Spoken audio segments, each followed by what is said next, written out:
Good evening, and welcome back to 30 at 6 on Cecil TV. We have another installment of Dialogue with Leadership with County Executive Dr. Alan McCarthy. Thanks so much for being here. Well, thank you very much for the invitation. How are you? I'm wonderful. Great. As you know, Cecil County joined a lawsuit with other states and municipalities across the country against OxyContin maker Purdue Pharma earlier this year. Can you give us a status update? As it presently stands, it's supposed to go to trial in October, but Purdue Pharmaceutical has stepped forward and offered a cash settlement of between $10 and $12 billion. They've said that they would put up $3 billion of their own personal monies, and they declared bankruptcy almost immediately after saying that. So basically, I'm not certain exactly how this will come down, but they've made a cash settlement. There are a number of states' attorneys that are willing to accept it, but there's a number of other states which are unwilling, saying it's not enough money. And that includes Maryland, actually. Yes, it does. So do you have any sense of a timeline when we'll get some additional updates? I really don't know. A bankruptcy of this magnitude could go on for a long, long time, depending on how much the Stacklers want to fight it. But they said that they've offered a settlement because they don't want to waste the money, their money, plus other money which could be used to treat the drug-addicted people. So time will tell.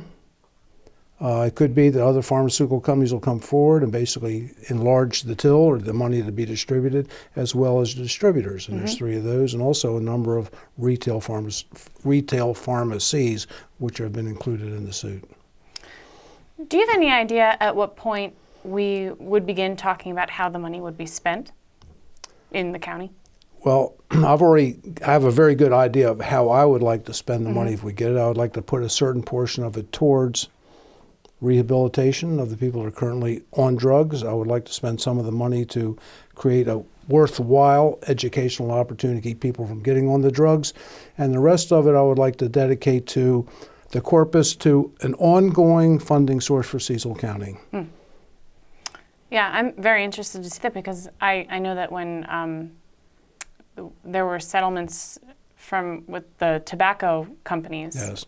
The money was spent in surprising ways unrelated to That is absolutely correct. tobacco Litigation. cessation and prevention. So that's one of the things I'm concerned about. Many times politicians see a huge amount of money in the coffers and all of a sudden it gets spent. Right. Yeah. So I'd like to basically see the corpus invested, and the county could live on or basically supplement their budget going forward, probably indefinitely, with the returns, invested returns of the corpus of the money, which I think would be a smart way to do it. So speaking of populations in need, the county recently applied for a $380,000 in state grant funds to bolster the capacity of Meeting Ground, which is I would say the county's primary organization to serve homeless people. They run homeless shelters and meal programs and provide other resources. Why did we apply for this funding? Basically because we have a growing and established population of unemployed or basically homeless people, and the thing is, Meeting Ground basically has a shortage of staff. They want to basically take some of the money to hire 2 individuals to help basically find better ways to deal with the homeless people and hopefully find them more permanent living arrangements so they're no longer on the street or living in the woods. Do you know when we find out about whether we'll receive the Probably grant within funding? 6 to 8 months. Okay. But it'll basically, the primary purpose of the money is to get the staffing to deal with homeless folks. Is there anything new related to the Southfields development to share? Well, they'll have a public hearing tonight, as a matter of fact, in the town of Elkton.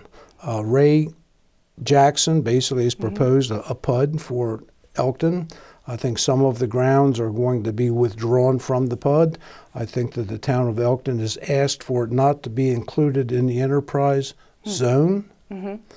What would that mean? Well, basically, the companies that came here would not receive a financial incentive in terms of their invested capital to get a return on that investment. Okay, and we should say Ray Jackson is from the developer. Yes, he's the one who basically is a contract purchaser Capital. of the grounds. And PUD is public use. Yeah, exactly. Development. So at the previous Elkton presentation, there seemed to be significant negative feedback from people in the town. Do you think more needs to be done to sell the idea? I think that there needs to be more information as to how it will benefit Cecil County, primarily Elkton, because the entire development's taking place in town limits. The people have concerns about the road, the utilities, and also the school systems. All of these things I think can be worked through. We just basically need to put all the information on the table and let people look at it and become comfortable with what's going on.